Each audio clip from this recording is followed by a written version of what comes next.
Hey sis, where are you going? Oh, I'm just heading out to find a place to send money to my uncle in Samoa. Oh, why waste time and petrol? You can use UP Group Money. You can send money to Samoa and it's really fast. Really? Yeah. Can I sign up online? Yeah, it's really simple. Sweet, I'll do it now. Okay, bye. Bye. Sending money to your loved ones in Samoa has never been easier with the UP Group Money Transfer. Our service allows you to transfer money quickly and securely from the comfort of your home or anywhere in New Zealand. Your family and friends can conveniently pick up the money from over 40 villages across the Polu and 𝚟𝚑𝚍. No matter where they are, we've got you covered.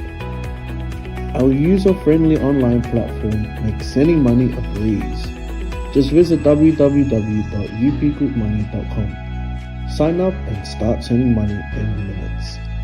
We're here to help. If you have any questions or need assistance with signing up or sending money, please don't hesitate to contact our friendly support team at 09558 2896 or 0800 877 328, or visit us in the office at 6/22 Station Road, Otahuhu, Auckland 1062.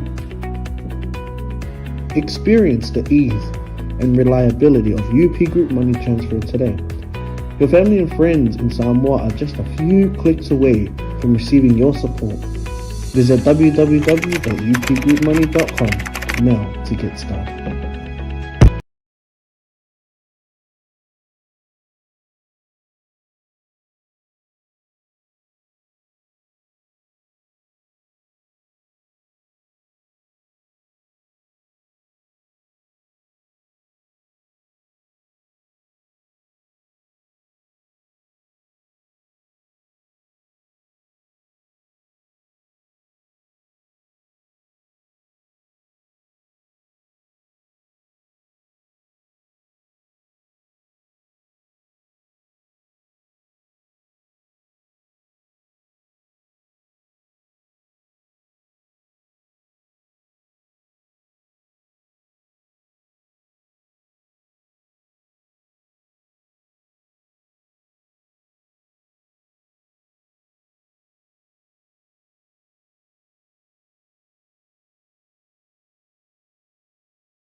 Ia, vi le tua nei tu la le fiafi.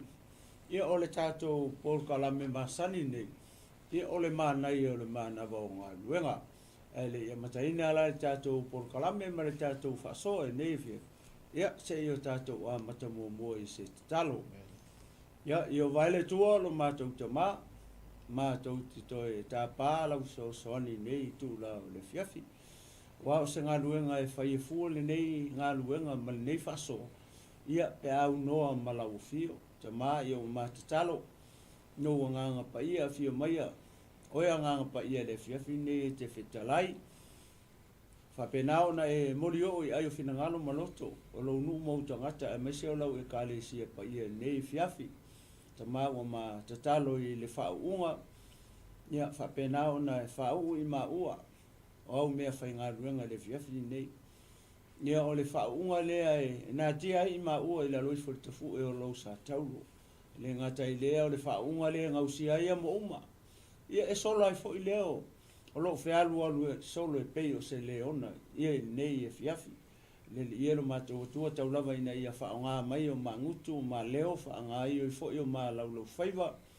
Ia ai whetalai i loa nganga pa ia e mori o lau sa vali ma lau whiau i lea fiafi nei. Ia a mataina e lau fio nei whasoa whaiwina e lau fio a maea. Ia i o ma whapei fo lavo i ma ua o au auna e lea ngā. Ia fo ia tu mea uma i lau fio ina ia vi ia ma vi ia i o lau fio. ia le nei tu la o le fiafi ia i lo suafa pa ia lo suafa mamalu lo suafa sili ese maualunga e lau tele lo loto le suafa o lo tumu i le alofa ma le alofa muti vale le suafa leo lo mato le io Yesu Keriso o mata talo mala o tu nei amen ma amen ia vi ele tu nei tu la le fiafi ia fai ia lo leo fai ma fonga tau moli so le ni fatonu pasta mai ia mate toe fatalo fatu ai ia le pa ia o le fa sausaunga se o tato o tunu ia le nei tu la le fiafi ia malo so fo manu ia malo langi malo le ono sai mi fa pale fe au manga luenga o le nei aso ia toe fi fatalo fatu fo ile au fa nga luenga pa ia le tua ia o fa pena ona tala fa auto i tu e fi o nei le rangi ia toi fatalo fatu ia te o tanga tau le tua ia malo fa le tua ia le nei tu la o le fiafi ia le ngata foi le tino ke isa le au paia o le au pele le au fatu tua uso mo tu fa fini i le ali fatalo fatu male nga fa alo ia malo salo o ma pa anga grupo Kingdom TV channel ia i tulu inga uma o le nei la rangi matafa maso se tafa o nei la rangi fa pena ona maua mai e o ma pa anga grupo ia le nei fa salanga me nei por kalame nei tu la o le fiafi ia toi fatalo fatu ia te o ele o pele ia ele nei tu waso ia ele ngata foi lea ia o mapa anga mainga o ilato uma o lo fa pena ona fia pea ia e tuli mata ia pea mata muli i nei por kalame ia manei fa so ia fi taitasi ia se toi fatalo fa leo se toi fa feilo ai ia e pa ia au fa nga luenga le ngata ile le mamalo si o tato atunu o mapa anga ia fa pertino keriso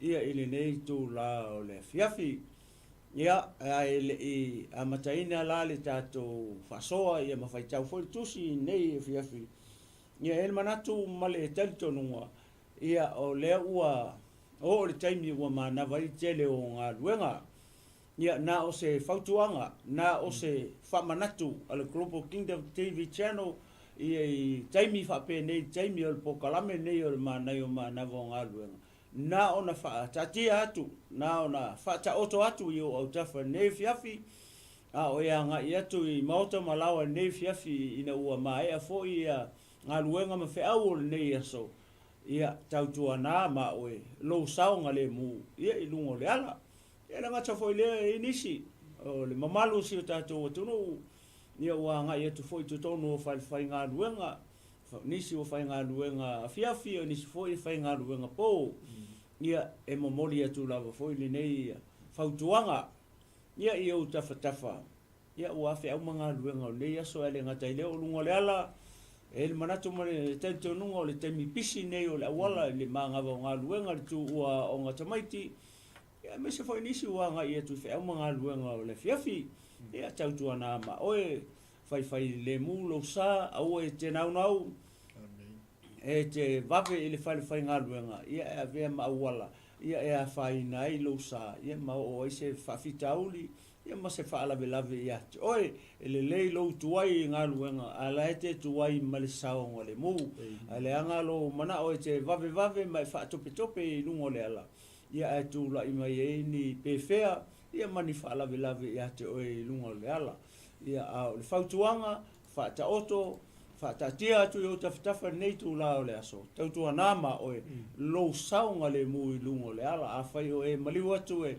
a mia fo tamati nei fiafi ia o le fautuanga la vetasi ia te oe le tamale tina matua ia tautu anama o lo saunga le mu o alo mafanau ia a o iai ile taimi a mia i lato ina ua tu ua o nga ia langa cha foi lea o se fautuanga mo tato uma mai se lato o lungo le ala le taimi nei tonu o lato sa ma vale tautua na ma oe le saunga le mu o le isi o uso atangata o lua malanga fatasi lungo le ala nei tu la le fiafi ia fai le mu lo sa au te pole le o manava fai le mu lo sa ia tanu manuia ia la fatali me forti na manisi o le fanau ia fai malie lo sa fia mole tu foi fa malo e la to le whamuli maota malawa o lo whaia le ngā luenga o le whatu ainga, tau singa foi nai mātua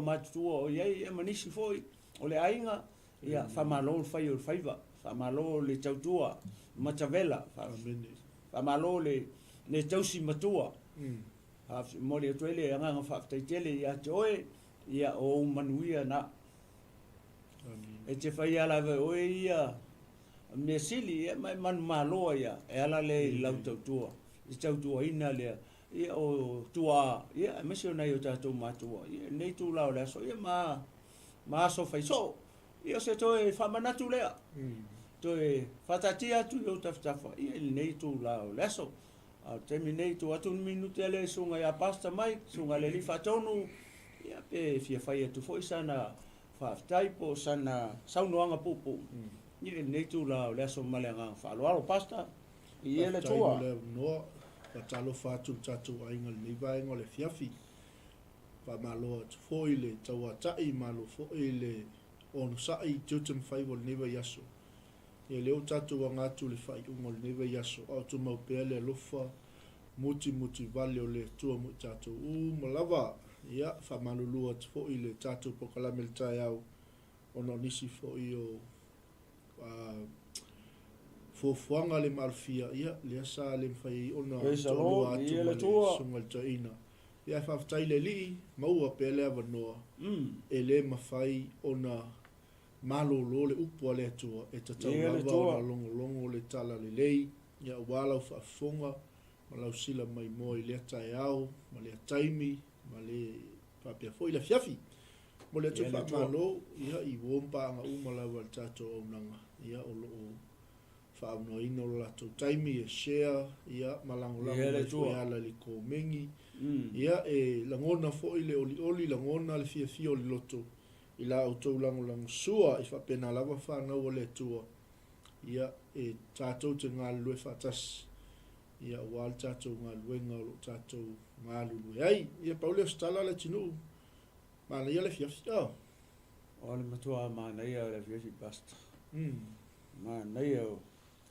MANAI so uma aso no fai ia o le amasi nei aso le anga tātou te le lota e au pe o mai pe le ia o nafi e le walu ia le aso nei le taunu o le upu foi le a tavite le salamo o le aso le nei na fai e Iova tātou te fia ia maori o dia o le matongo fia na nei aso pasta oni maoni ia pe ona fonga me tatu a inga o tau fai wi fo inga luenga sa fia nga ye nei aso wesa lo ia le tua ma lo le onu sa inga luenga ma lo fo le onu sa I tutai to tonu a inga I fanua o sami o lau ele ia le tua o to tonu ofisa ia tonu fo o onga ma lo le nga lue ma lo lava le tau tua tunu ma lo le tau tua I le atua mo lon fina amen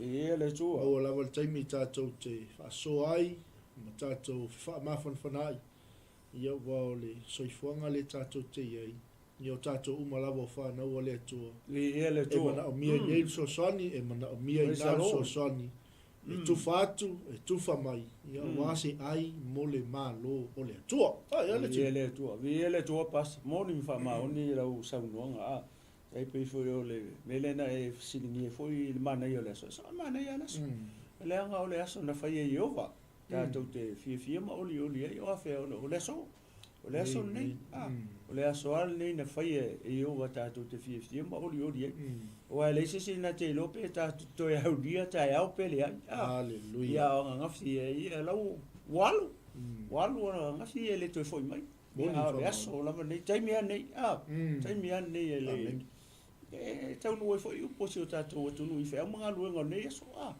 o posi o tātou atunu wa e tai ai fauta o e sa anga I tai anga I sami ia le wo taimi tau o le fiafi o wa e ai la tau foi sa anga I le vao ia le wa malolo mai le o I fo mai maunga ma ia le I ngā luenga ma whātoanga ma tūranga whapena I o tanu e no la le puna si o tātou atunu ia I nei lewa laso nei na nga le o tatou Ameni. Eile vaenga lu te fia whaasoa i tatou ai. Ia mana ia le i whai ata whata i tainga. Ia, vi ele Lango ta ua lea e whaafoifoi ina tatou pokalame lea fiafi ma lea Ia, vi ele tō, sau noi. O le ase mea sa whapena ona taula i ai le oli o lo tangata mo lo fia nei asu. O le winga o lau tala. Manuia o lo loto i le maluta e au whaaleanganga le asuni. Peila i ngā lenga matua i tau aveina mai lo oli mo lo fia whakawoka whaafetai le atua e te whaamanatu mai lau a fionga moa. Amen. Au maua pea le manava, maua le malosi, o te ngā lue i lau whi au malau ngā lue. O le upu moa. Amen. Ia pe o le winga o tala fo i le ia. Le ia se le manuia i le fionga le atua. Amen. Ai pe o le whi au lea sa matua i this is my highlight of the week. Ele tinu. Ina ua fo'i lo fini. Fo'i la ma mea i e tō. Wow. Tōlu a mea na fo'i ma le fini. A o le whale o le tangata isi. Na alu atu e fini lea alu ma le manuia. Yeah. Ia pe o la taitanga. O le ala fo'i leo o le fatu la iso sili. Fatu manatu fo'i tatu ainga. O na sa u whaalongolongo ma le totoa. E ui o te le isa u whaia tulunga le lapai nei ma le sunga toina. Ai na o whaalongolongo ma le totoa i le fionga le atua. Manuia le loto. O nei tau ona tatou manuia. Tau on tatou langona. Tau on tatou talitoni. O soi fua pei owa. Amen. E na te whaia mea sili mo lana whanau. Ia lau sunga mo le ngā whanau. Ia, vi ele tua, ia le upu mo tatou uma.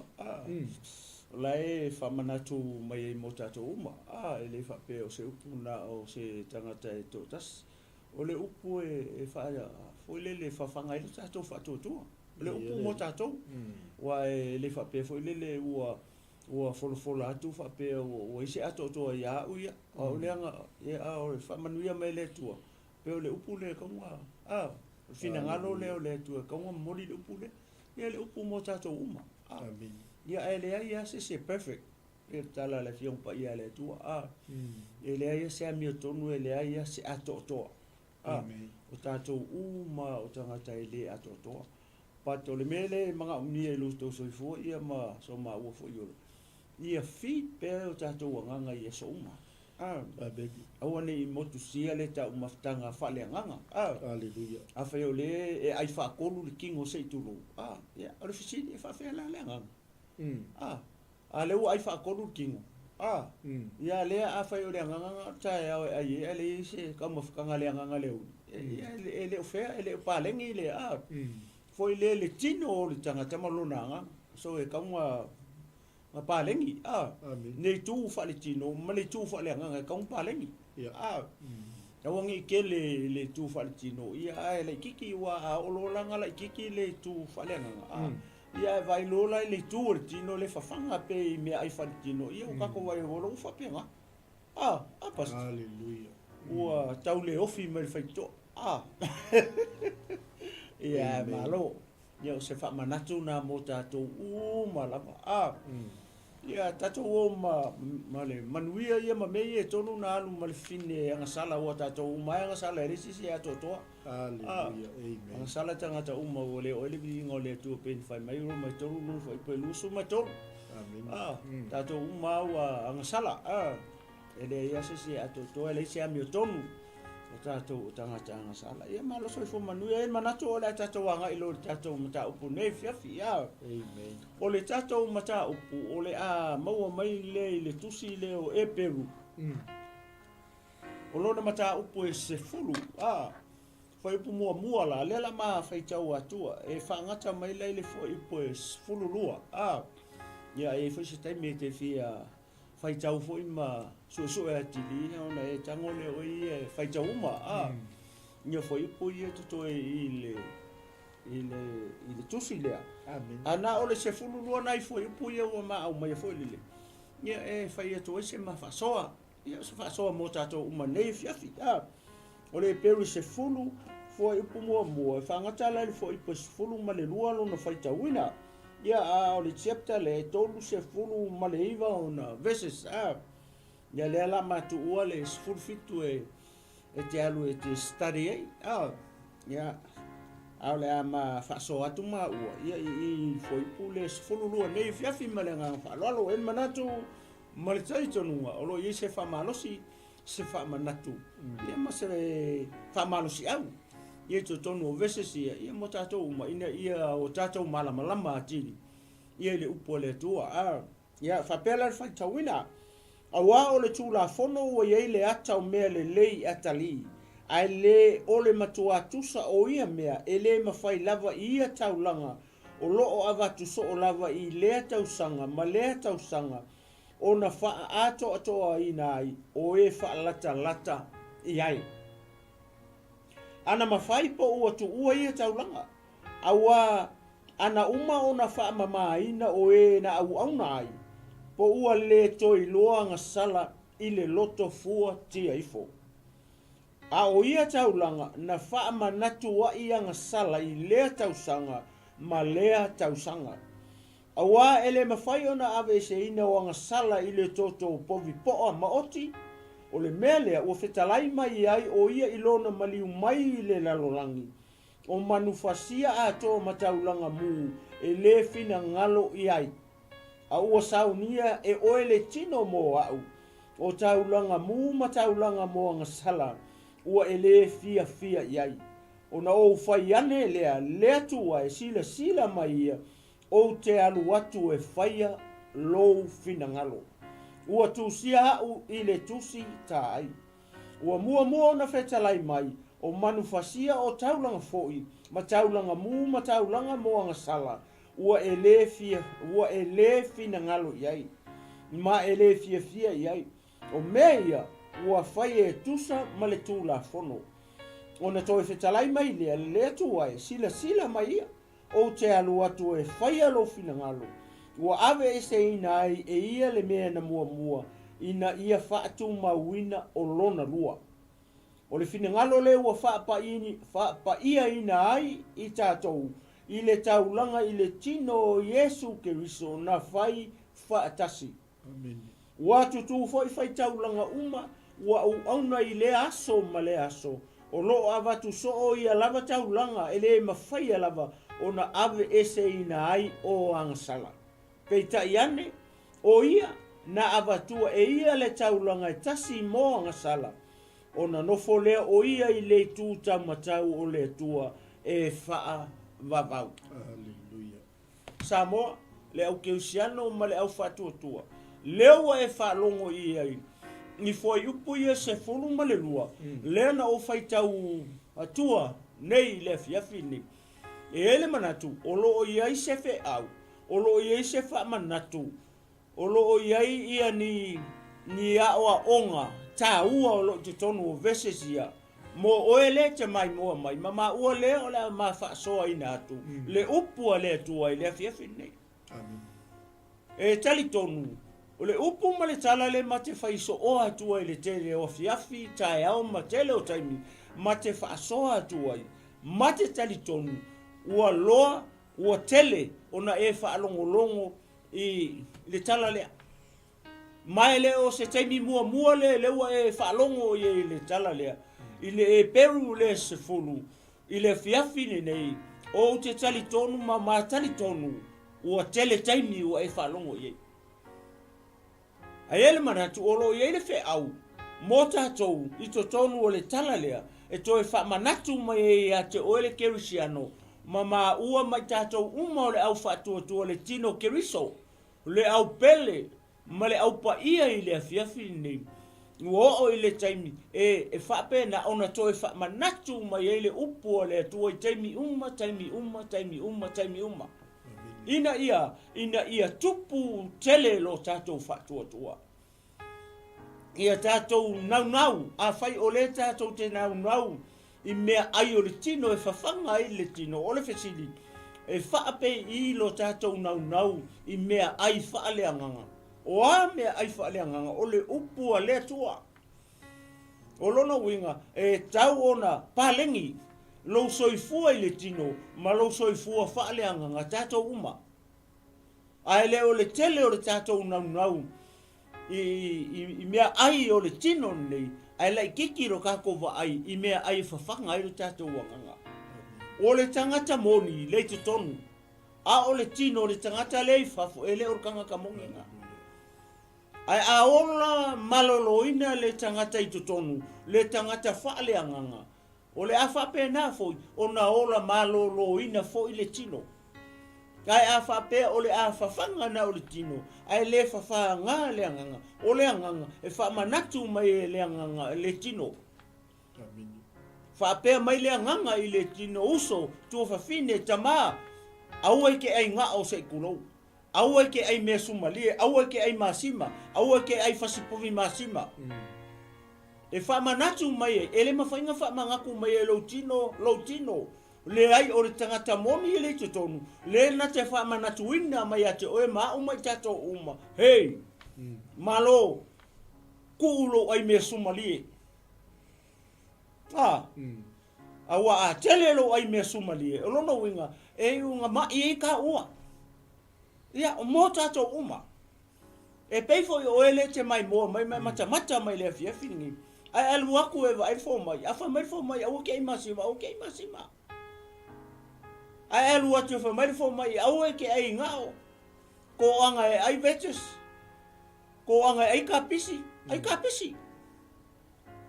Ai le fai mai o fo mai. O le fo mai, lai au wala mai e le fina ngalo le tua. E musu ia ma le poto le mai le tua. Le musu mai le nganga. Tama. Kulo lo ai me onga. Kulo ai me sumalie. Kulo ai me nga oa. Nga malie le o fafo. Ai tau tino atu e atu e.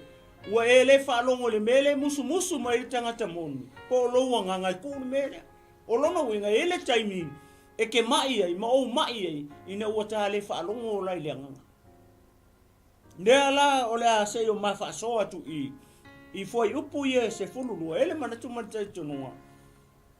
O le manga ia o le tele male ano no e faso le como vese sia. A o le matala pe no mafa ia tu tele o afia. Ele o ia ma se atotoa. O le te talo ia nga lue atu le nga pa ia te o ele te mai mo mai. Fa I lo atu ia te o nisi mea e sili atu. Nai lo mea ia lewa whailoa mai fo ia maua. Leo le ama tufa atu I le fiafini nei. O le tātou ngaluenga o le waa e 𝚘𝚙𝚎 O le ase mea ua. Whailoa mai e le nganga o le tua ia maua. Ma ke kufaku. Ma ke le ngā. E tau na ma tufa atu. E se a lenga oe o le uso ma le tua fine I le li. O tātou o le ainga o le whatotua. O tātou o le whanau o le tua, o tātou o le tino ke riso. O le taimi tātou te ngalu lue whatasi ai, ina ia ati nae le malo le tua, ina ia tele ni nganga mo le malo le tua. Ia leo se taimi tātou te te tusi lima ai, ma e wa ai whaaloku. Kasi le mea le tupu. Wa wa ai tangata I le mea ka o le loku. Awa le wa ai le mea ta o le malo le tua. O le loku. O le messenger. O le kalesia o le messenger. O le message. O le malo le tua. O le loku. O la tou le a ver fe au. O le ar fe au. O le fe au. O le fe au o le malo le tua. Ele sau Yesu ka la se loku se kulo. O le mena sau Yesu ka la. Sau Yesu ka la in malo lo ntama. Le malo le langi. O le mea na lai ona whai whatu e Yesu lana ekalesia. O le ekalesia Yesu, o le awi whiau. O le messenger, oe maa mai tato A o le kako message is all about the kingdom of God. Neanga o le manulau ti, o le whiau le nā lo tato li o Yesu keriso. Nga sau kalai. E le sau Yesu kalai se roku. Nga sau Yesu whakūlanga ekalesia. Ave ye maa. Ave e maki o le malo le langi. O le kalesia. E le ingi ki o le kalesia. O aki e whaangai tu tonu o le kalesia. O aki e ke whaanga. O aki e mate whaanga ina. O ki o le malo le langi. Oi na sau mai ki na sau ma le tupu na sau ma le alo le tua o Yesu le nga sau fai a Eperu na e te mau le matai o sefulu ono na fa mai Yesu i lunga o le nei papa o te whaatu ina aila o ekalesia o te avatu fo i ate o e ki o le malo le langi a fa fele ekalesia ele inkia le ekalesia o ki e operate e le ekalesia o ki o le malo ina ia maua ni nganga mo le malo ai a maua o mai tanga te tono le ekalesia o la konga la ko ke kala ia lea le malo le toa le malo le nga sau mai Yesu le fa mai perfecto Isaia le fo ina mai le ata le fa na mai tama e fo ina mai le te di e longa ua le malo o le malo le sei le ua Yesu o le malo fa le nganga o le malo le mfai nga vai e maka o kanga nenga fasili ai le auso ia Yesu po ngei e te toi fota ina ile malo ia Israel ele fasili le malo le kua o le malo le na fasili le olinga o le malo Israel la le tali Yesu le olinga male au farisaio ele o mai le malo le tua male va ai e mata o tangata ele fa yang o lai fea ngawa ya o ko le malo le malo le o malo fa le nganga fa fela nta to mawa ka ko kalia talia ile fa to o le malo fa le nganga malonga kupu le malo le o Yesu o le me na fa Yesu ale nga mali Yesu lungo sa tau le kupu ka ko kalia la ile fa to le ngaluenga le nga fa ele tupu lungo le sa kau ya ka ko a fe o le malo le ala wala ma fa tau tua fo ipuia si o ka ko falong le nga o le ma wa i tupu o ko kongo o fo vese se yes fuluru le tupu le te fa to wai o le ale me le o fa le tupu i le wa ka kingo mai le kupu le me le fina ngalo e lona tama lua le wa fa fetai ia le kupu le ilona tama onga olonga kingo kolu o i lenga ofo mai ele tupu lea o le asau saula e osi taulanga a o le amaka mai le kala le kaukanga mai le tula fono a o kokongo le kula fongo la fi mai tono le tula fongo kama lea la fi mai kokongo le tula fono le tupu lea na saua o si taulanga lenga fa longo ele na ma fa tau atua le fi mai ele tula fono ia le tama le pe ona o fa atu o le kupu le malo le fi mai le tula fono le fa to a reveal it to le tama le a wale nga valo ia mai e perfect o inga valo ia mua mai le tama le o longa kama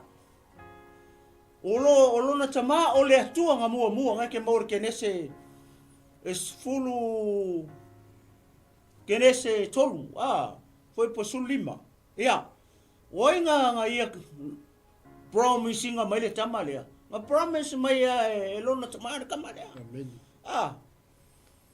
ole a fa na mai le tama na te tu mo momolo e fa nga mai finele le tama na te tu mo momolo Leala, lewa fa longo ile fiafide. Le nei, leala wa matana fi mai le kula fongo kamale. Se ya o le kai me reveal mai ile tamale. Ao ile kusi le penga fa longo ile ma fai kaua ku. Lewa tau tala mai ile tama I. O tau tala mai le tama I, ma fa matala mai ile tamale. Ia le fina ngalo lona tama, fa fe tai lona tama, ona wa ia faia lona tino. Aisia, onga o taulanga ia sa fai, sa le fia I long kama, sa le fia I koko povi poa ma moe o ame uma, sa le manga o ai, o lana me sa nga fai koko nga onga ufi ai, na ona fa manatu ai, ole nga sala, nga la kai mingang sala ai, le ngang sala ia akama eva, ele kenese le tonu fo ipo sepulu lima, o ina le ye le ulu ai folanga al fa o tanga. Le kene se tolu no foi pesuma lima. e whanau mai le tama lea. E whanau mai le whawhine le tama na te tu i momo lo ulu. A o lau whangau, la kou ke kui momo longa muri vai. A kama lea, ma ke kui momo lo ulu. A whangau mai le whinge lea. O le pero whetanga mua lea. O le whaola tanga le tama lea. Lenga pero feta mai e lona lava tama po o le atua le tama. Oinga a maka me ngime uma o le atua. Seva ai le lofa o le atua i le lalurangi. Seva ai le lofa o le atua ya o ele ke mai moa mai ma ua le ma ke whaasoa kum maka ukala ku le fiafingi. Ai sea, le anga ukako ang sala. Pa mai ale fianga pa ia le atua. Roma tonu ronu fa ipo luas funma le tonu. Ua anga sala tangata uma. Ua le o ele vi inga mai le atua. Ua anga sala tangata uma. Nea ua e whalongo i ele fiafingi. Nea o le taimi na mai e tula fon. O le taimi o mose. O le taimi na o ese mai ele nu sa nofo polonga i ai kupito ele fase lau kausanga. Nea lawa o mai i. Lea lawa a mai le tula fono. Lea lawa e whalongo lola i. Peo na maha fai atu i le fefi ni. Se toi fai tau wara tūla fo ipu lea. Ia na tu ina tūlo lea. A wao le tūla fono. Ua iai le ata o mea le lei atali. The law is a shadow of all good things to come. O le kula fongo, o le aka, o le shadow o mea le lei atali. O a mea, le ko kongo le kula fongo. Ia mele lei, po le tama le afifi mai kongo kula fong. Ale walu ai lalo ile wo yon kaukala mar tama le. Kaukala mai i le chepte le vi ile tua. Ma sa pa ki vi ile tua ne fefi. Vi ile tua. Falongo foi la yen. Fo mai ole ata mele lei atali. Ai le ole matua tusa o ia mea. Ole a, o kula fongo. Ele kusar kula fongo ma mea fifi mai kongo kula fongo. Ma le aka le o mea atali laiko kongo. Fa mai lola ia. Ele tuso ia me ele ma fai lava ia taulanga o lo avatu so o lava i le tausanga. Ma le tausanga ona fa ato ai nai o e fa alata iai. O le ala me ele wa ka umai. Ile tula fono o kaulanga. Le ala wa mention mai le mea ta o le taulanga. O taulanga ia, ele ia maka se kangaka me o taulanga. Le wa fai tangata i lea unga kupulanga ma lea unga kupulanga ma lea unga kupulanga. Ele i creating se kangaka ola me le ta o le taulanga le ka mai kongo le fiong pa ia le tua. Le ai, wai le tangata na ia creating le me le ta o le taulanga. O le kua. Fa feonga e fa maungia le tala le fa ko le kua. Le kaimi anga salai ata ma eva. Fa me kala le kuspa ia. O nga au mai le tuo pa o mangu. A fifi e ko rua le. O fai mola off. O le ale mele na fai le tua. Nga fai le tua le rua I kaulanga. Le nga mai pa o mangu fifi e ka ma eva. Ko va ai le matai sau o le tua. Ele fai e sesi. O mea manga plan le tua. Ale wo mai I taulanga la ia. O le taulanga mua le nga fai mangu. Le nga mai pa o mangu. Ke le lo pongi pa kwa mele pongi pa ua le nga mai fai e ofu a tamu ma eva. O inga fai ia. O le tua. O le kaulanga mua nga. Kako ke lo inga ua mai e le tua pa o manu. A fifi e lo a tamu ma eva. Inga ua nga sala. Ia le urua tangata. Le ala ua saulo I fa mai o le kula fongo. O taulanga, le wa mention mai taulanga. Le wa fai taulanga, e fai mai. Mai ele tusa o ia mea, ele ma fai e lava I ia taulanga. O lo avatu so o lava I lea tausanga, ma lea tausanga o na faa ato ina ai, o e faa lata I ai. O lala winga o le fatsai kaulea. O ai la koule e faa laka fai kaulanga. O ai. O le au sale vi. O le au fai taulanga, o le au sale vi. O le lako faiva le, o le lako kiuke le, o le fai o taulanga. A le fa mai le fiango pa ia le tu, o le fa mai le verse le, e le ima fai onga faa a koa inga ai. O lona winga, e le ima fai onga faa ma mai inga ai. Ia le au fai kaulanga. Au ali ia o sia taulanga au salevi. Ia matangata o leo aku makaulanga. O ko va ele matautia. Ele lava I koko mangu. Ele ako ele mafai onga mangalo, ele mafai onga vaese nga sala sangata. Ile koko mangu. Po ango manu.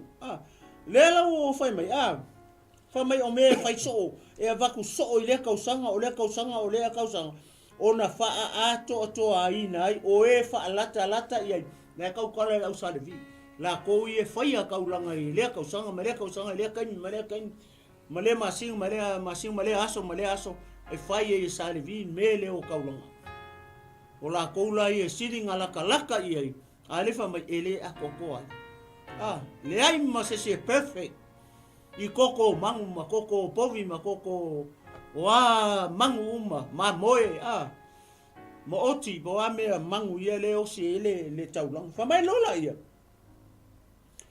awa ana mafai po ua ia taulanga awa ana uma ona fa mama ina o e na au nai o ile au ngai o sale vi ale fa mai anga mafai onga fa mama ingai le au sare vi makanga kai au ngar fa inga o kaulanga mu se mangua ole ko ingi si kaulanga wa uma alona winga tangia mai ole la le si kaulanga le pe foringa mai le pe se kaulanga sili aku kaulanga e o fa au sare vi ava vai foi la le foi o e au nai po ua le toi loanga sala I le loto fuati o ifo mangue anga mafainga fa mamai longo winga ele mfain ko I loa le sala ile loko fu ke ifo ngaka au longa fa ala vela ele I ako ele mafai nga fa mamai nga ile nga sala o le ala longa tangata o le loa lava tangata I o lato loto ala ko nga sala la fa ya vi ele to leo o mata tu fa pe ala tu sunga ya pasta I fai me so na ye fina ngalo lua fo ipu ye le fa so ko ai se fulu ma le lua fo ipu I pasta ya fai te fia fa popo vi ele tu a fai ke fia manga o fa au vi ele tu ala se me o vato ele tu I lo fina ngalo ma lo luto ya ele li alo so malo fo ile tu ele tu ngole fiafi Tei lo le aua manino le vaenga le ua whaasoa ai o le tula fono ia ma le whainga taulanga ia sa whaasoa toi le sunga toi ina ono lea e whai le tustala Eperu au wao le tula fono ua iai le ata o mea le lei atali ai le o le matua tusa o ia mea e le mawhai a lava I lia tausanga ma lea tausanga o loo awa tua so o lava o na wha ato atoa ina o e wha alata iai amen mai lo le whai upule e lua le sa ngai atoa ile ana mawhai po ua tu ua ia taulanga a wā ana uma o na wha maina o e na au nai o ua le toi loa nga sala I le loto fuati e ifu. Amen. So ole tā ua I ole vaenga lea. Ele ia se vaenga ele ise aonga. Ele tino. Morning fa maoni bas. Morning fa maoni. Pe an tātou mai tauina I le mta upule sfulu tātou te iai. Ole taulanga na whaia Yesu e ave se na ia sala. Ele tua. E fōlinga mai, this is the final. Morning fa maoni bas. The final sacrifice. This is the last one. Ole taulanga muli ale I le whainga taulanga me ia I luma le whenga inga tuai, sau I whenga inga fōu. Ole whainga taulanga muli ale. Le taulanga na tā pena I ke wiso. Mole laulanga. Ele tua. Praise the Lord. E mana ia le vaenga le ua tato iai. Mai ana mawhaia po ua ia taulanga. O le ala taulanga le e tautala no. Ia le manino a tato tus. Ia moni ma whamaoni. Taulanga I poipoa ma oti ma toto manu. Ia. Le ala fai mai le tustala ana mawhaia po ua tu ua ia taulanga. A wana uma o na wha maina o ena au nai po ua le to I loa nga sala I le loto 48.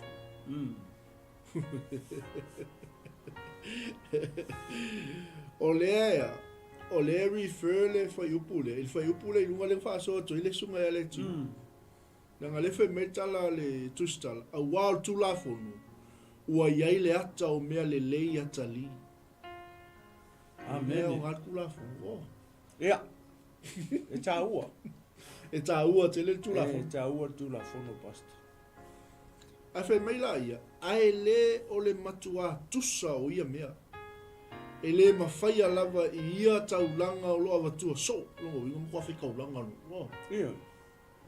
Me pole ane. Leanga o le ata le lena mai e le tua. Ma pasi me le tua whenga o kaulanga I. Kusa o lea e o taulanga I toto manu. Lea whamai o le taulanga e whamanatu e anga sala I le kausanga ma le kausanga. A le ea I. O le si mea o toto manu o taulanga ia. E le mangalo I anga sala tangata. E le mamai I le wali ia. Masi e le wali ia.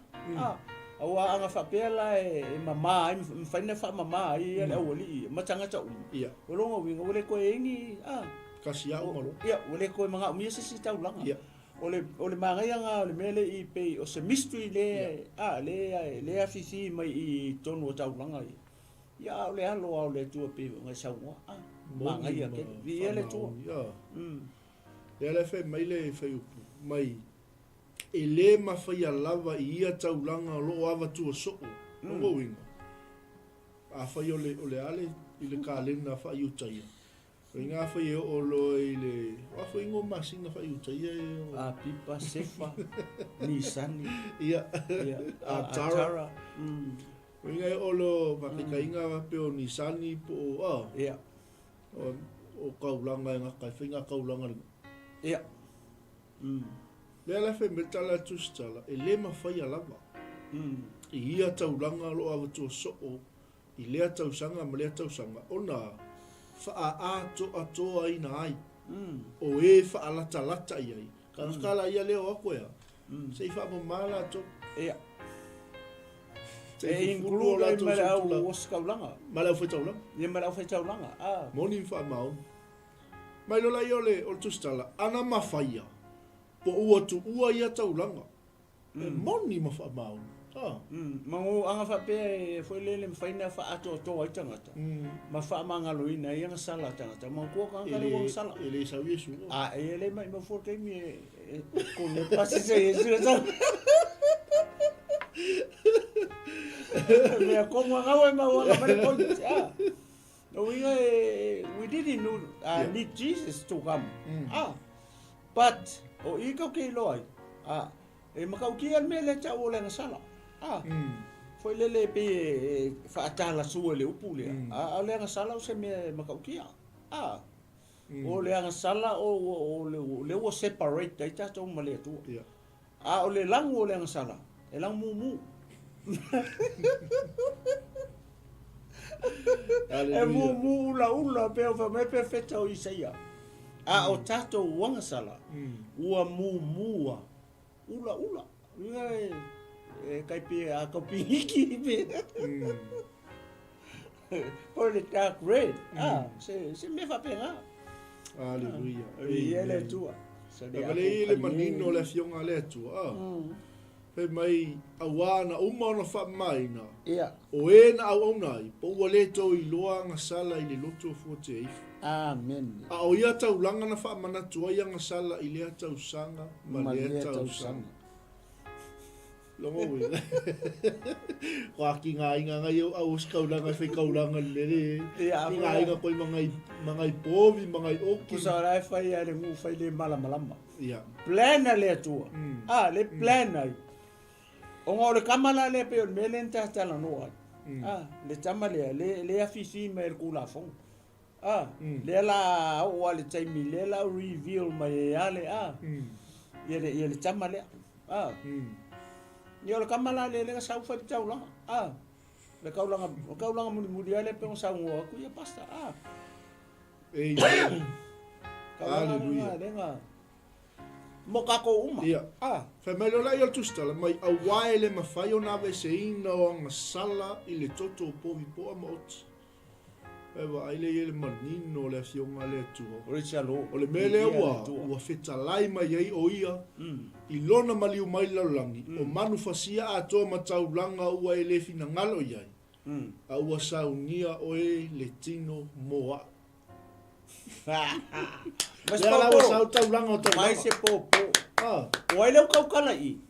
O ai leu kaukala i le veside. O Yesu. Praise the Lord. Laua. He agrees to come. Laua offer mai ia. Laua offer mai Yesu ia sau. Leanga isa, lenga promise ai long ka mai kua. Le kene se tolu foi po sulima. Le ala ka mu. Matusia tu sta. Ia, le umanga. A foi le reveal i. Ia. Le tama le ka kala i long lenga promise ai lo. Le atua po long ka mai kua. Amen. Ele kai mi foi le fatoanga lenga nga ko ai maku pala o o a kamu eva ia marka ko kamo ngaka. Ia. Amen. Ia le tua. E fasala ai le awlinga. Fasala kamu fasala eva fasala le ngaka. Ai ko ala ole nga sala. Ko ole nga sala ele ko sang maku pala nga. O a kamu ai melefu nga me ai ia. O eva e fa nga marki nga kama e nga ia kuno nga loko ila nga kangi a ka ko kama le e ke so solo ilo manga va e ke ai fo lefu ar fi di fa fe la nga sala ia. O le ala kam ia la nga sala e ya la mo walo i le mo pala le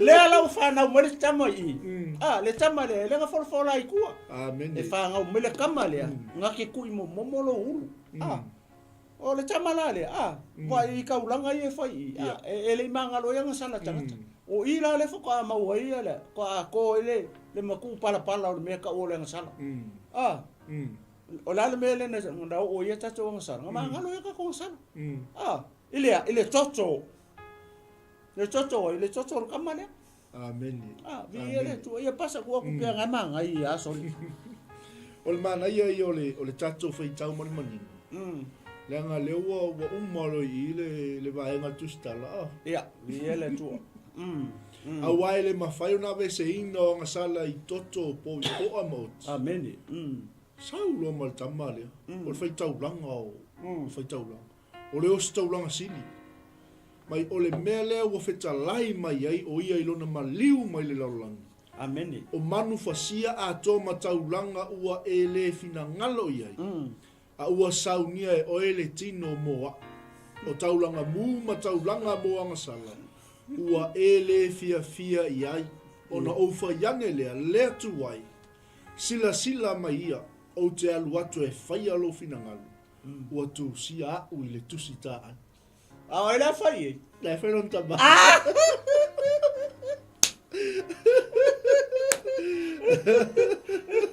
le la wa ka ui le wa agree la tali le sa e kusa ma upo alona tama le nga la fo ku a prophecy fulfilled iyo le o fatau no ina fo langa le anga se kali se se ko ina su e ko sola la bela one way for e ba ga le sa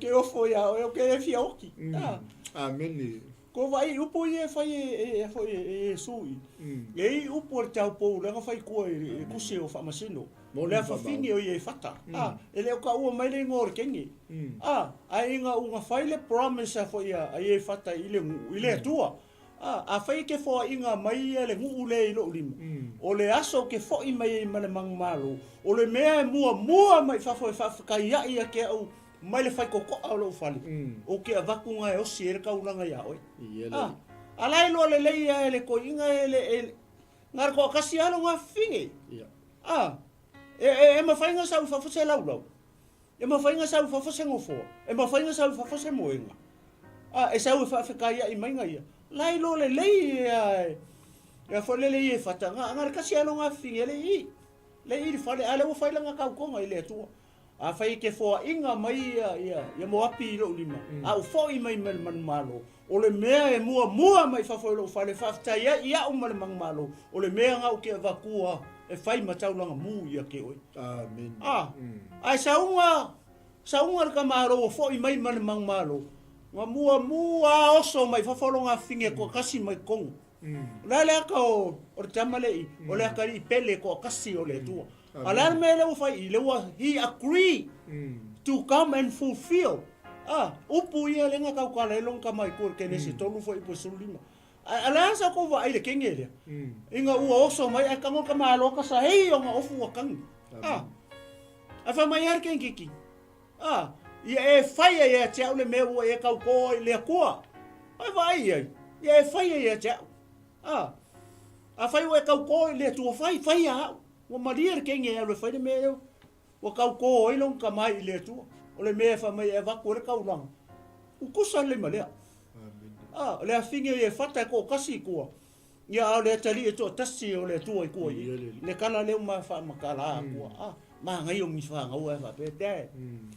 ia la wan ai seka ai seta ora wan awan wako ke oki e pe ia vai le manga ia vi le tu past le o la ku fa pe va ngai mau ia fo le tam ta pu me le vi le we salo vi le tu o le la o sau sui tu longa ai sau wa o ia ta pena e ia lava amen o le mele o fita lai mai ai o ia ele o stangata ele o spirit i lona maliu mai le lalola Israel o manu fasia ato mtaulanga ua le fina ngalo i ai le atua a ua saunia oe le tino moa wow o taulanga mtaulanga moanga sala ua le fia i ai le atua ai le tua e sila maia o te alu watu e whaia lo fina ngalo ua tu sia o ile tu sita ai o le ar kusi de o kusi kula fongo o kusi kai minga le kusi paia amen ama sa popo ya fatu tu ne ve fi ama sa popo i ele tua ia fai poe walu tai o moana fetalai mai o manufasia o taulanga foi ma taulanga mo anga sala ua elefi na ngalo iai ma elefi iai o meia ua fai e tusa ma le tula fono amen o kaulanga ma meia o mei lalo le kula fono amen o taulanga le la ka penga ia le kali po Yesu e alu e fai o le taulanga o le kaulanga o le mea nga fola inga po le promise ia le tua le la alu ia lona tali e whakau sa le fie le tua i kaulanga ia nga whai koko mangu mangingo le fwai pu le e valu o mei o whai e tusa ma le tula fono mongi wha maongi le sakusi mai lalo le kula fongo mei o whai ngā taulanga ia le whaonga ia mangu povi ma moe o oki ia o koko lao manuna le sa whakingo mai le whai mai ngā o ngā le mwhainga wha maa ngalo a sa wha manatu sa wha manatu ai lea sa wha manatu ai anga sa la ngu le kausanga ma le kausanga ai le i mama ai le mwhainga wha mama ai ia anga sana pe ABC ai anga sa la ngu i koko mangu ia ia kako vai per tala po feku ai ia foi po iva le fa mai ona toi fitalai mai le tu ai sile mai o te alu watu e whaia lou fina ngalo ua ave ese ina au e ia le mea na mua ina ia whaatu mau ina lo na lua le atu wai tamai sila mai ia oe le tamai o le a o walu e whaia o lou fina ngalo la walu e whaile mea nai te fina ngalo ia o le anga sala o le anga sala o le ke mai mo mai anga sala ka e ka kola o le anga sala ka ua Amen. Le ale me le wa fa lo le fiafini. Le wa malia Yesu, le malia le alo pele to tasi o le tua. E sa we fa le fina ngalo long kama. Le promise le nga fa o le kene se tonu fo i pos fulima. Inga ua nga sala o tatou lua i matua. O kama eva makua o kako. Awange e fa pe o makua le nga kupulanga nga le. O makua o kako uma. Amen. Aisia, le nga nga maka mai le nga sana. Le alai o mai ile aso nei. Aso valai le ngi aso fia fo ngi. Basta aso fa pe le soli. O yung. Ia le ya kamana. Yulai lo chacho ye. O yulai. Ia le tua. Ya. O le sila vai nga mua le. Fai mai ua ave e se nai e ia le mea na mua. Ina ia faatu mawina o lona lua. Ma ia o le mea le oso mai. Moni fa mai. Ia pasta. Ia vatu lau sunga. Ai foi sau nanga sau moli mau mele po ai me rua. Po ai mele mua la mele longa lua. Ia le tua. Sau no ia lau sunga toi no lau sunga le te sei fali mua. Ia ole me mua le tau tala ia le. Ia Yesu. Wa Yesu le tau tala i. Le tau tala i le tali. Ave sei nai le mea na mua. Po le fea ngainga, mua, lenga au mai e le tūla fono. O le mea longa lua, o le fea ngainga fau, e ala le alofa tū noa o le atua. O fesa i le alofa tū noa o le atua, nga fai le kingo o le alofa tū noa o le atua, o le kingo o le alofa tū noa o le atua, o longa kali le kaukana i. O ai, o Yesu. Lewe e tautala mai ava ese lola le. Le mea na mua po le fea ngainga nga mua. Ia ai fa aku lola le fea ngainga le fea ngainga fo le fea ngainga longa lua le. Na tato fai tau le fea ngapa ia le atua. E mua le kingo, e muni fa le nganga. Fa mele fea ngapa ia le atua sa kako woki uma. Ile kamu mua, ole kamu fa le ele. Amen. Ua tato wola nei, onga ole kamu longa lua, ole kamu fa le nganga. Ele fa ele. Ia tamu longa lua e faa lea nganga. Ole kamu mua. Ole kamu faa ele lenga oki ka ko kamu le lenga fau ele kua i onga au monga lima. Le kamu mua. Ole kamu le nga faa ngau mai ina ua to Maria ile nganga pa ia. O kamu longa lua la le. Ole mea longa lua la le. Leo fa tu mawina ne o fa na mali tamale le kamalia le anga folfola mai kua. Le ngavalo ia mai perfect e pe foi la Isaia.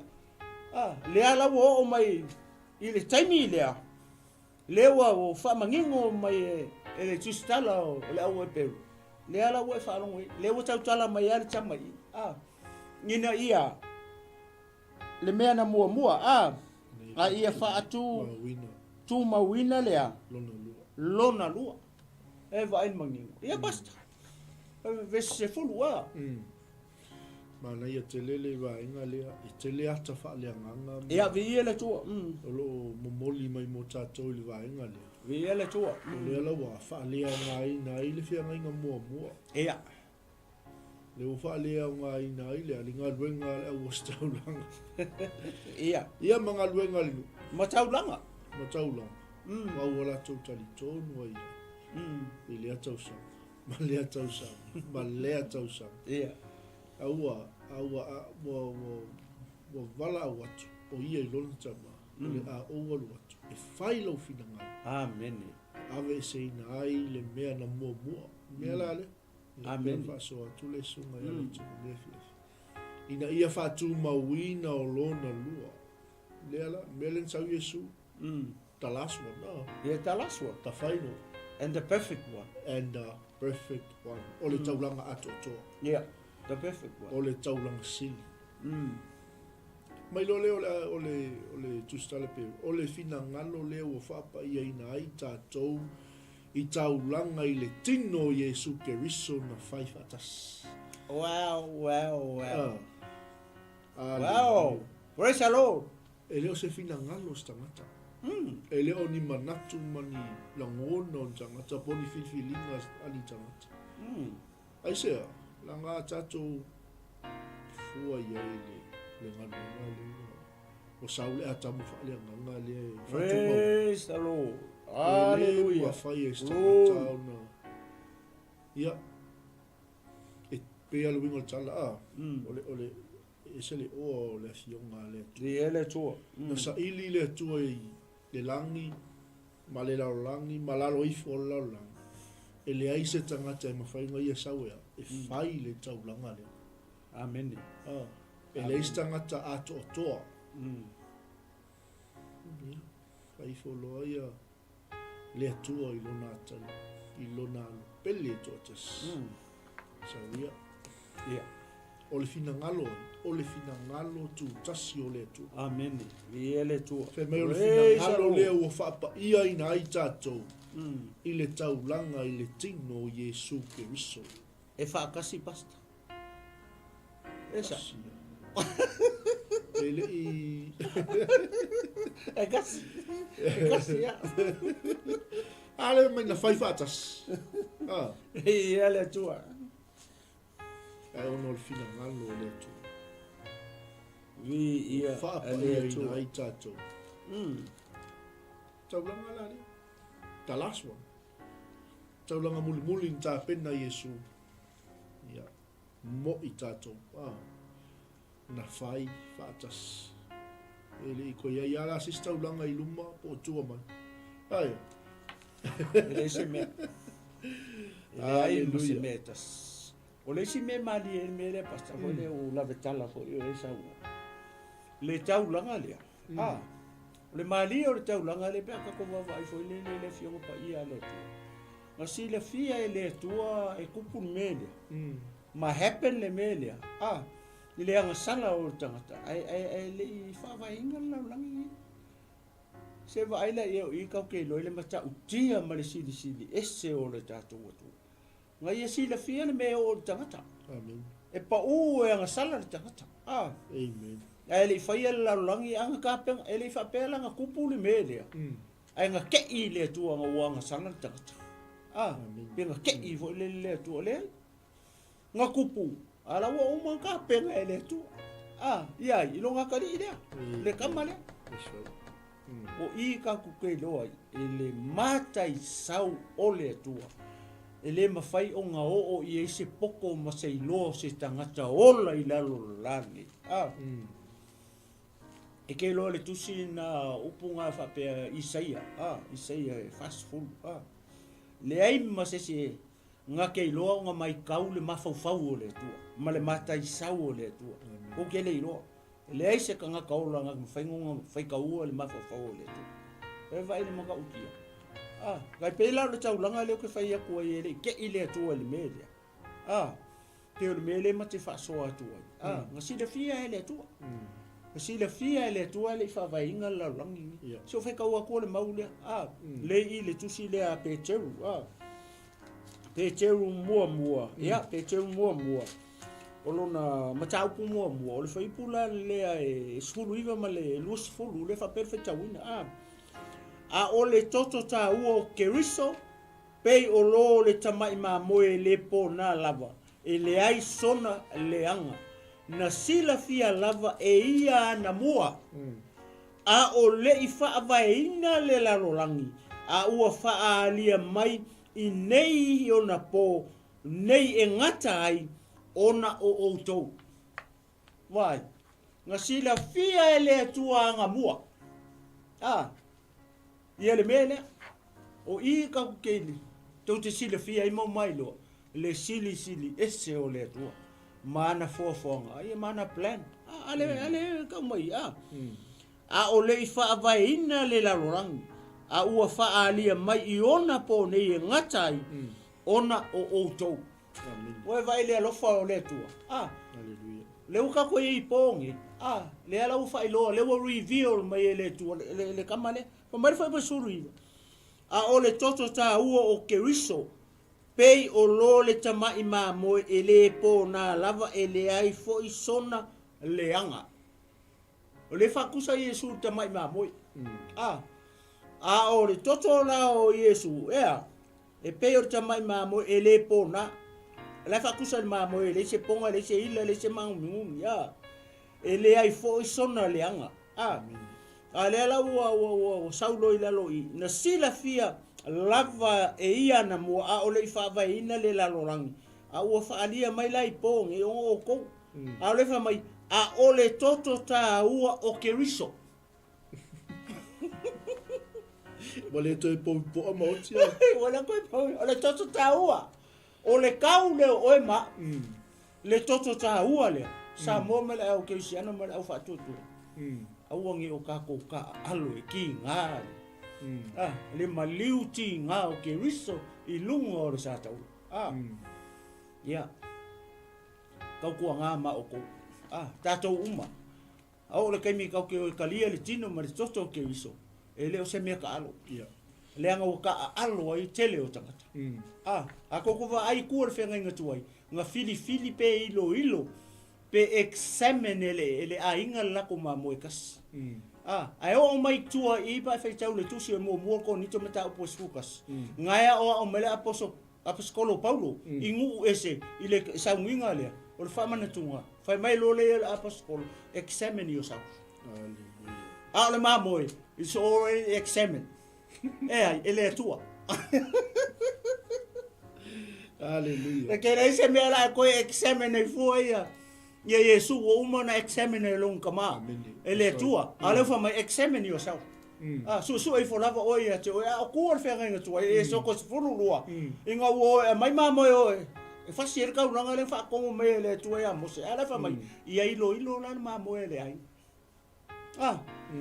ilo mama ele ai nga e o ser ka unanga por pasik ale wo mai le fe nga fo ia ka ko le ala fa mai lo apos ko no ese ele ya se me la examine fu o Yesu wo mo examine no kama ai ka mo examine o nga ai ile wa le mele o mo e isi mama e isi ai sia o ole ai me fa le ka le mele fa me le fa pa ia le tu wo ngo fo o ma ai le au lo pusoki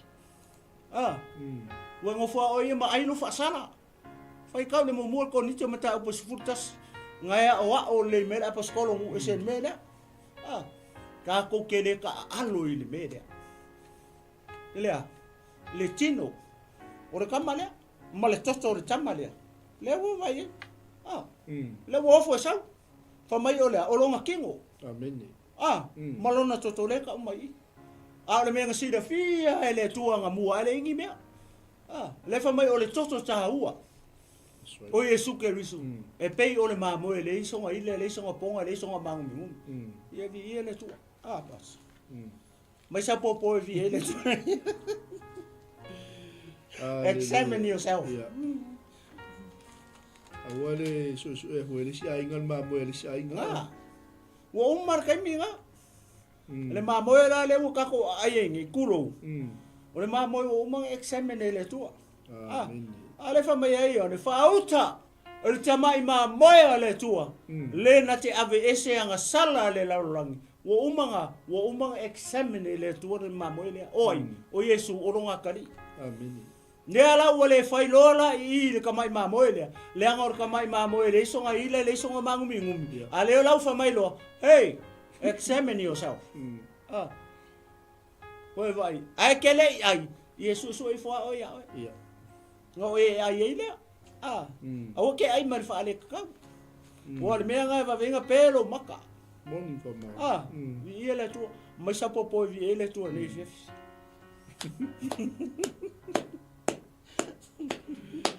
ya passa viere malo tu fa o no le MANAI o le mele o tato ile o lam fa o tato ele tu a talo fa tu ni sol tato ai ngale upale mai ai ele tu ese le mata no fio o le taulanga le vi ele tu praise the Lord ai sisi me ngalo ya te o e ke wisi anu o wone ngalo ya te o e le taulanga the last sacrifice amen the final and the perfect sacrifice yes ai o fiu la o staulanga e fai taulanga toto po ama ma oti amen aya na saua o ia, le tangata, the perfect man. The second Adam, Yeah. the spiritual Adam. Amen. O Amen. le ata li'i o le atua soifua. Glory. Le whai mai i le atua pe ila, le ngwhetalai atua ia le tusi le apeteu, le ngwhetau ina atua le toi ina. A o le toto tā ua. No ingo le toto ia, o le toto i mama. O le toto i le ise anga sala. O le toto i le ise me le angai. Amen. Ai whai mai tala pe teu, a o le toto tā ua o ke riso. Peo ai, peo lor ta mai mamoi, e le pōna lava.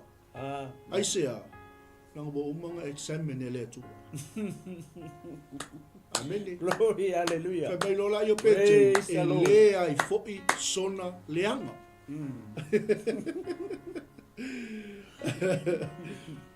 Le toto la leo Yesu Keriso, e o mai ai le aso nei. Ma le taimili nei.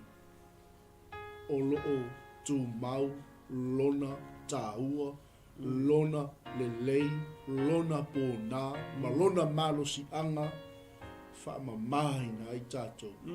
E mai lo leo peteu, na sila fia lava e ia ana mua lava. Amen. Ai le i wha vai ina le lalo lango. Glory, hallelujah.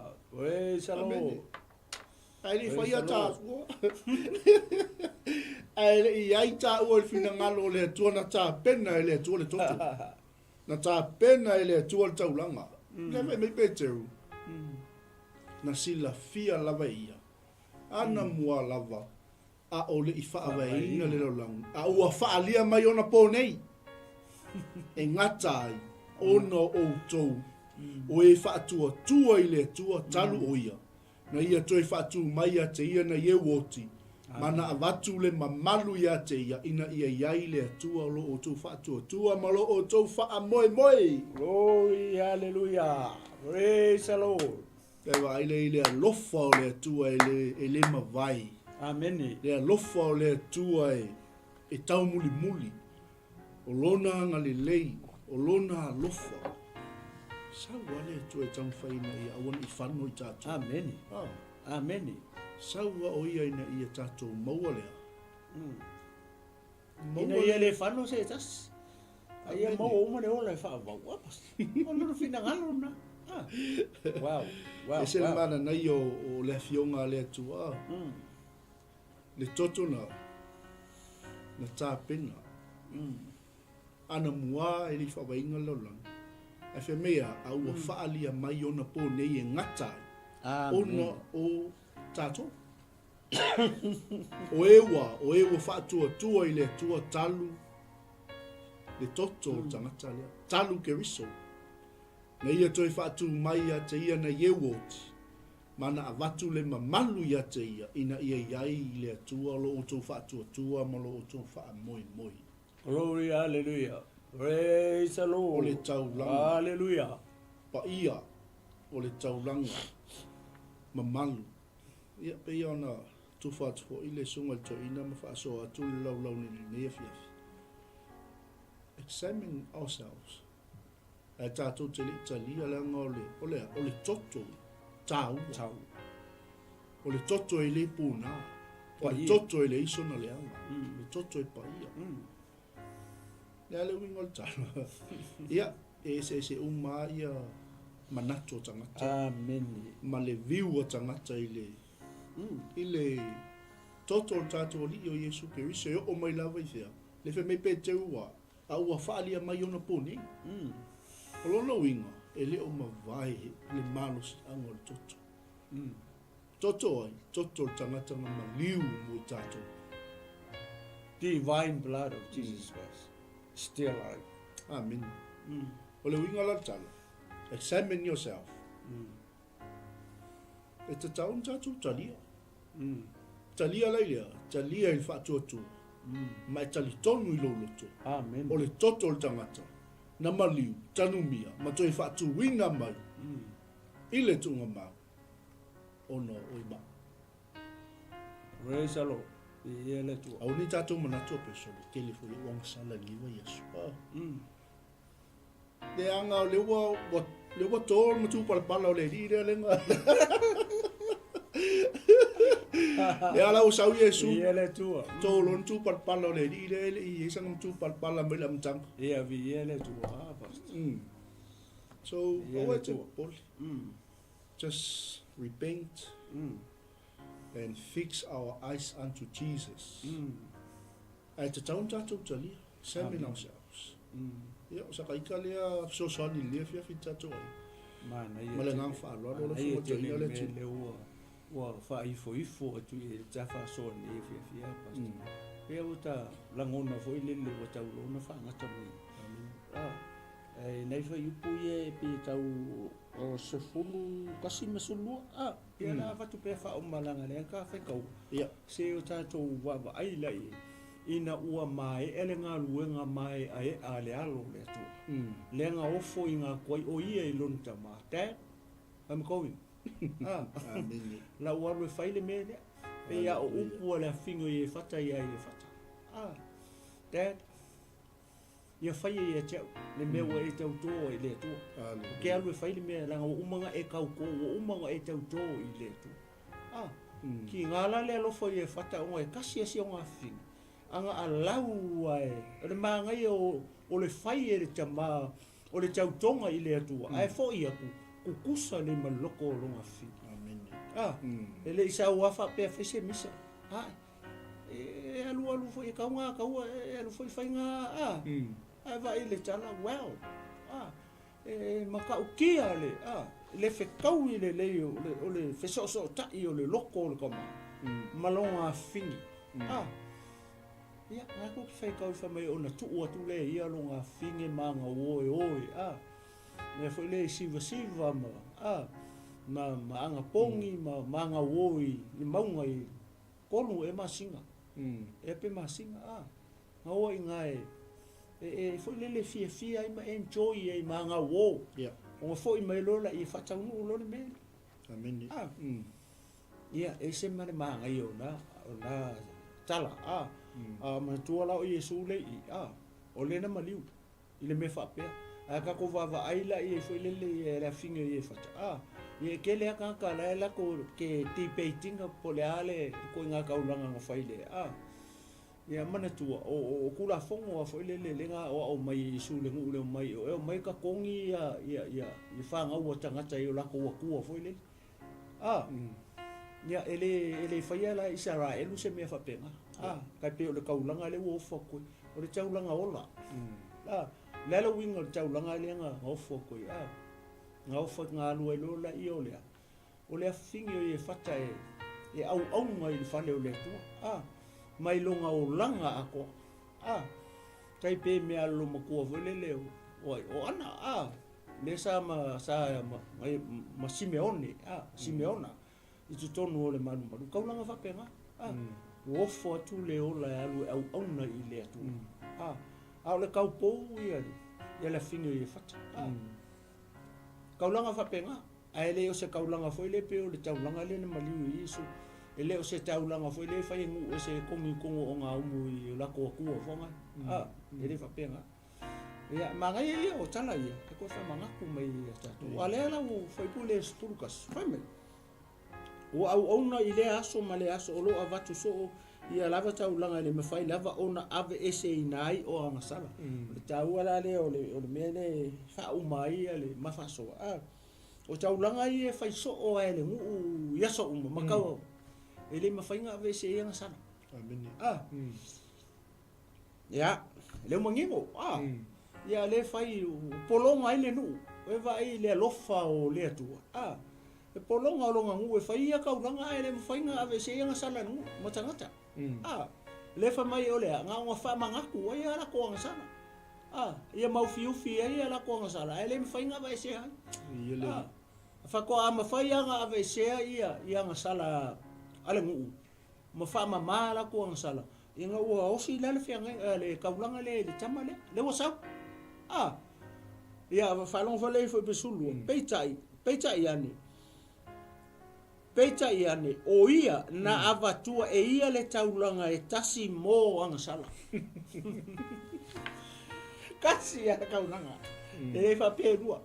kasi ale taulanga nga vaku e ia moa nga sala ka ko ka ko uma la nga wa sala tanga ta uma a fa nga sala tanga ta ile nga kupulanga nga le nga ila va nga ia le winga uma fo ile nga kupulanga nge le nga sala ta to fa fe kai o le fa makala mele fa malama mele upo le tu mo ka ko kai peila upu ia Eperu le nga mo ni mawa tu foi pasta le nga ma fa ka ua kua ai kusi le Eperu nga koe fa manga nga si de fia le tu mai anga mua yo fia ni nga tupulanga mai le kaino Yesu maka ko ka kele lo ko fia ale fa mai pe tai ane o ia na avatua ia le taulanga tasi mo nga sala ona nofo le o ia I le 𝚘𝚘𝚎𝚘𝚘 o le atua e faa vavau woma wa complete le taulanga o sala ka ko fela melo wa end up Yesu ina wa umala na ngalu u fa ai ulanga ministry wa umana fa tau nu le mele nga promise longa ka mai ko le kene se tonu ves se fulu dim le wa uma le taulanga moa nga sala mo ele ke mai moa mai mama o le ma ke fa soa ia mana nga tubulanga ia ka fe fela le wa ye tamale ya le wa fio le 𝚘𝚘𝚎𝚘𝚘 amen ia o le 𝚘𝚘𝚎𝚘𝚎 ia le ma ngalo tato wang sala ia ka ko ngo foi pe nga ongi ka ko se ongi ka ko yang sala e fa mele fia pa ia le tua fa mai le ko manga kua e ia tato wang sala ai ka umai le mama o pe o le mama o sa e mai o si sifo mai ma sa le va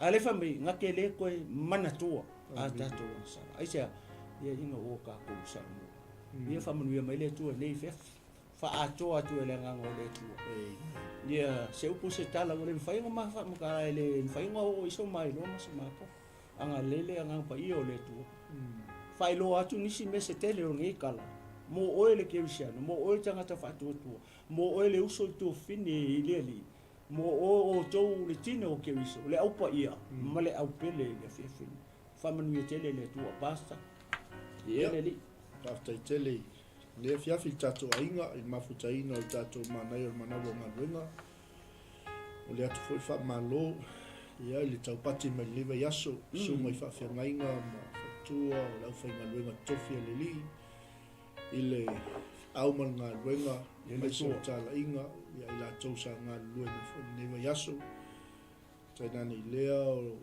tapo inga malu tua I mauta malawa mas foi o le maloso no sala tu mai foi leva yaso ia wale GALUEGA moli mau le GALUEGA fa evangelia GALUEGA fola I so se manga ala o lungo penga tsailangi fe lava sa e moli mau le leva yaso mai tala iai ia fa amalo atu le tato MANAI o GALUEGA ni fiafi fa tele le tua o lo fa so mai fe au fa le nganga mo tato ia tau so I pea tato whainga malanga. Lele. Awai ma mau le ala, tato te le iloa fo le taimi. Ia fio mai ai, le ata lii o le atua. Ia, pau leo se tala lia fiafi, a lofa te le atu tato ainga, o le tau le tu lai fitu, ia, o le anga ia toa le tato 𝚘𝚘𝚙𝚢𝚑𝚝 tapena ina sunga le whawhiangainga ia Warren, ia, ma le tato o nanga me Samoa, pape fo il tato 𝚘𝚘𝚙𝚢𝚑𝚝 tawalunga o tato 𝚘𝚘𝚙𝚢𝚑 ia fiafi Australia salo po le tau le tu lai valu ia ona nga ia tfo leo tato pese mo na o pese nga fa le nganga o le MC tato ia le tua fa soa ma tato fia ia wala vale tawalunga ina o tato o nanga leva yaso mo le atu le nganga fa tele wompa ia tato malava you know who you are sharing tato 𝚘𝚘𝚙𝚢𝚑𝚝. Thank you for your comments. Thank you for your prayers and your support. Lato malava lo working behind the scene. Matele o lo ato lo tau mai. Mene fa tai tele lo tau tatalo. Ia le mate oli atoy maltoina ma fia pea, Ia le tua. whai al nei ngā luenga. Glory O le hallelujah. longo atu o le tala le lei, I so o se mawhai, e ngata il mawhai. Ia ua lava le whaolaina, ma wha malusia nganga. Ia po tino ke riso. Nei fo launga o lo tato fo la wai ma le nganga whaaloa. Ia, ia le tua. Tai mo le sau noanga mātongo whipasa. Ele I whai uine le ta polkalame ia to e whamanatu atu te ato malanga. I Israelu, ia naua e silafia o le tamu whaila fo I tau longo atu ia le malanga le I polkalame uma. Ia e whamanatu atu e pea whai te whia malanga. Ia malanga nei. Naua atu I lunga o le tato screen ia nei e le tu atusi o le nofoanga nei. Ia le ngata fo I lea nau e le telefoni pe a whai te whia malamala maatili e se me te whiwhisili ia ona e wala o meile le numero na whaafso tai mele sunga whatonu pasta Mike Buretta ia ona lua tata noa le ia ma wha malamala maatu fo ia ni vaenga uma ia meso se mea o e whia malamala mai ia tātou tau whai tatalo whatasi ina ia whatangu ina nei whamoimoe le alofa maleanga le tua ia pea atusa I le finangaro le tua le tau sangafou pea tātou au bia whaatasi atu I lona alofa malona lelei ia tatalo mai tatalo atu ia tātou tu I le tua nei whamoimoe anga leile tua whataunu anga leile tua ia pui ma leo ia I lato uma po I tātou uma ia ole amalanga I lea tua ma lea malanga tāwhau ia I o le nupa ia mal temi nei ia ole a whangata mai ia le tātou mata upu nei fiafi ia tu inatu lava noa nei sunga pasta ia sau nise talo pupu whai ueta porkalame nei fiafi ma le anga whaaloalo pasta Tai tele lo mātou atua le nei fiafi. Tu mawatu ia te oilo lava vi inga. Whaftai tele le atua le lewa yaso. Glory Whai hallelujah. uinga le atua le manai o manava o ngā luenga. Ia fiaftai tas. Wai lawa e le lava se poto ma se ata mai le li ie. Whai ona tala ina lau a fionga mamana. Hallelujah O lau a fionga pa ia. O lau a fionga mamalu. Ai whaaftai anga pa ia I lau ngā luenga ato toa ma lau ngā luenga mai a e te whai loa mai le tua Mina lo suafa fe autu sa'o mai le langi mai lo nofo ali ia wale tua le matou tāpenanga nei fiafi ia uma lava matou whaia lewa yaso Hallelujah matou te whaatele ma avatu ai le vi inga ma le taulanga whaaftai ia te oe le ngata I lea lea li ie whaaftai tele lau whaamalolonga Yui e maua I mātou I mai o le tino mai se fo I lea li ie o ngase o whaamai ai whaaftai le tua e te whaasoasoa mai le tua le malosi te whaasoasoa mai le li lau whaamalolonga ia te I mātou e leo mawai le mana o lo toto e peo na mātou moli mau le nei a fiafi mātou te whaatua tua mo mātou talitonu o le taulanga le tasi na saunia e ke riso mo I mātou whamanuia so mātou atu pele o Samoa whamanuia I auna o lo muli mai le tua I alatou polkalami ngā pa ia whawaulau ngā luenga le nei pō mātou whaafo I atu ia te oe ta mālo vi inga nei maso umai o le whaavau lawa amene ia mai a te nei le tunu malo fo mo folu ia fa pele sunga le fa tonu pasta Mike Buretta ia ma te fa tu sa mo nei tu la fiafi to fa soifua Samoa. Hey, is it true that your company can help us save money for our trip to Samoa? Yes, that's right. With UP Group Money's partnership with Vodafone Samoa 𝚘𝚘𝚙𝚢𝚑𝚝, you can save money while you're still in New Zealand. You'll need to register with UP Group Money to receive a Vodafone SIM. Once you have your Vodafone Samoa SIM, you can start sending money to yourself through your UP Group Money account to your 𝚘𝚘𝚙𝚢 account. You can only withdraw your savings when you're in Samoa. Oh, that sounds great and straightforward. Can I do my registration online? Yes, you can register for UP Group Money online. However, if you need assistance, you can come into our office and we'll help you out. For 𝚘𝚘𝚙𝚢𝚑𝚝, you'll need to visit our office to register and collect your Vodafone Samoa SIM. UP Group Money, in partnership with Vodafone Samoa 𝚘𝚘𝚙𝚢𝚑𝚝, offers you a unique way to save for your trip to Samoa while you're still in New Zealand. Here's how it works. First, register with UP Group Money. You can do this online or visit our office for assistance.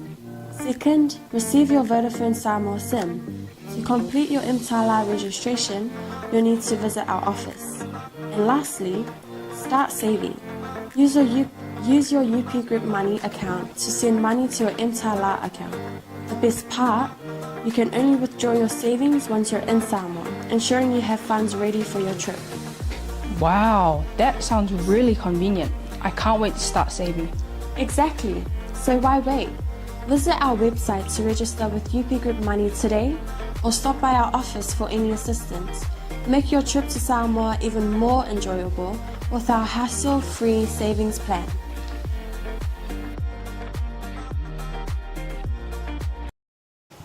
Hey sis, where are you going? Oh, I'm just heading out to find a place to send money to my uncle in Samoa. Oh, why waste time and petrol? You can use UP Group Money. You can send money to Samoa and it's really fast. Really? Yeah. Can I sign up online? Yeah, it's really simple. Sweet, I'll do it now. Okay, bye. Bye. Sending money to your loved ones in Samoa has never been easier with the UP Group Money Transfer. Our service allows you to transfer money quickly and securely from the comfort of your home or anywhere in New Zealand. Your family and friends can conveniently pick up the money from over 40 villages across the Polo and 𝚘𝚑𝚢. No matter where they are, we've got you covered. Our user-friendly online platform makes sending money a breeze. Just visit www.upgroupmoney.com. Sign up and start sending money in minutes. We're here to help. If you have any questions or need assistance with signing up or sending money, please don't hesitate to contact our friendly support team at 09558 2896 or 0800-877-328, or visit us in the office at 6/22 Station Road, Ōtahuhu, Auckland 1062. Experience the ease and reliability of UP Group Money Transfer today. Your family and friends in Samoa are just a few clicks away from receiving your support. Visit www.upgroupmoney.com now to get started.